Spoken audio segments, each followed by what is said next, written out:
भंडारा जिल्ह्याच्या पवनी तालुक्यातील वैनगंगा नदीवरील पुलावर एका बिबट्या अथवा वाघाच्या बछड्याचा व्हिडिओ मध्यरात्री चित्रित झाला असून तो सोशल मीडियावर मोठ्या प्रमाणात व्हायरल होतो आहे।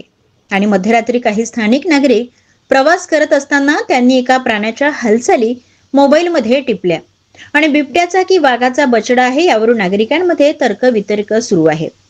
व्हिडिओमध्ये हा बछडा वाहनाच्या पुढे धावताना दिसतो आणि हा प्रसंग पाहणाऱ्यांनी लगेच तो व्हिडिओ काढला आणि सोशल मीडियावर शेअर केला। काहींनी हे बिबट्याचं पिल्लू असल्याचं म्हटलं, तर काहींनी तो वाघाचा बछडा असल्याचा दावा सुद्धा केला। रात्री प्रवास करणाऱ्यांसाठी तो धोका, तर रात्रीच्या वेळेस रस्त्यावर प्राणी आल्यास त्या जखमी होऊ शकतो किंवा अपघाती त्यांचा मृत्यूही होऊ शकतो। विशेषतः दुचाकीस्वार आणि पादचाऱ्यांमुळे यामुळे धोका निर्माण झाला आहे। बछडा एकटाच फिरत असल्याने त्याच्या जवळपास आई असण्याची शक्यता वर्तवली जात आहे।